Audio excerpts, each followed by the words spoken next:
Bundan sonra bir kolonya bulundurun en az 80 derece. Tamam. Gelen müşteriye nasıl sizin için? Her müşteriye. Maskesi olmayana. Verirsin ya. Tamam. İkram edersin. Tamam. En az ölçüde burada 15 dakika seninle ilgileniyor. Tabii doğrudur. Veresiyeyi öldürmüşsünüz. İnşallah. Biz de koronayı öldürmeye çalışıyoruz. İnşallah. Allah razı olsun. İnşallah sizlerle beraber el ele vererek o koronanın canını çıkartacağız inşallah. En iyisi bu rakam bakalım. Çıkar bakayım bir tanesini. Nasıl çok hep kullanımı kaldı?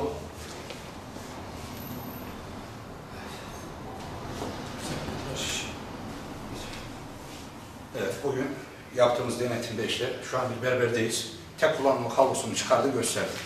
Tek kullanımlık önlük var mı? Tek kullanımlık önlüklerimiz yok. Önlük, evet. Onu da kısa zamanda Tabii ki alacağız. temin ediyorsunuz, tamam mı?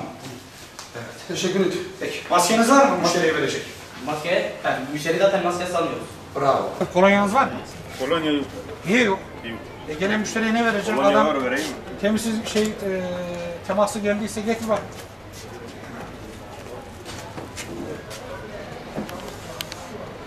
İşte. Eyvallah, sağ olun. Bu vatandaşım gibi siz de bir kolonya bulundurursanız memnun oluruz, oldu mu? Eyvallah, hayırlı işler diliyorum, sağ olun.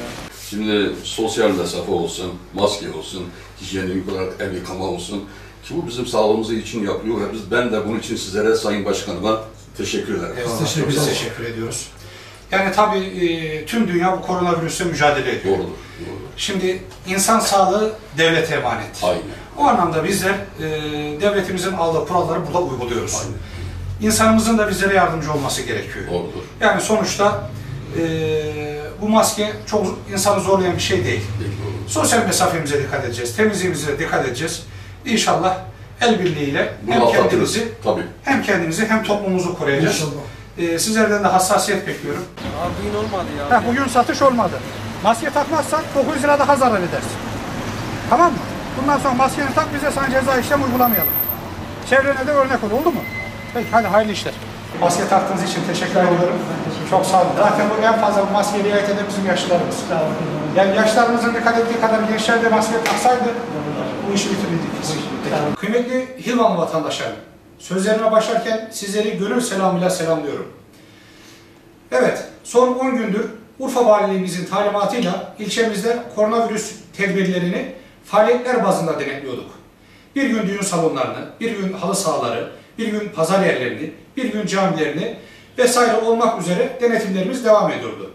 Bugün de yine İçişleri Bakanlığımızın talimatları doğrultusunda üçüncüsünü yaptığımız denetimlerde bulunduk. Bugün belediye başkan vekilimizle beraber Faruk Bayrak Caddesi'ndeydik. Allah'a şükürler olsun ki göreve başladığından bu yana geçen 3 haftada vatandaşlarımızın koronavirüs tedbirlerinden göstermiş oldukları hassasiyetin memnuniyetle artmış olduğunu gördüm. Maske kullanım oranının geçmişe oranla gayet yükseldiğini, sosyal mesafeye dikkat edildiğini, temizlik konusunda gerekli duyarlılığın var olduğunu gözlemlemek bizleri son derece mutlu etmiştir. Ne yazık ki içerisinde bulunduğumuz 21. yüzyılda insanoğlunun en önemli aksesuarı maske haline gelmiştir. Bu maskeyi takarak hem kendimizi, hem çevremizi, hem de toplumumuzu korumalıyız. Temizliğimize dikkat etmeliyiz. Sosyal mesafemizi korumalıyız. Dün yine tüm kamu kurum ve kurumlarımızın işbirliğiyle Hilvan merkezinde toplam 600 haneye, hane başı 50'şer adet ve 1'er litre dezenfektan dağıtımı yapıldı. Devletimiz insanımızın sağlığını önemsiyor. İnsanı yaşat ki devlet yaşasın anlayışını sürdürüyoruz. İnşallah daha önce de ifade ettiğim gibi devlet millet el ele vererek bu koronavirüs belasının üstesinden geleceğiz. Unutmayalım ki hiçbir virüs alacağımız tedbirlerden daha güçlü değildir. Sağ olun, var olun.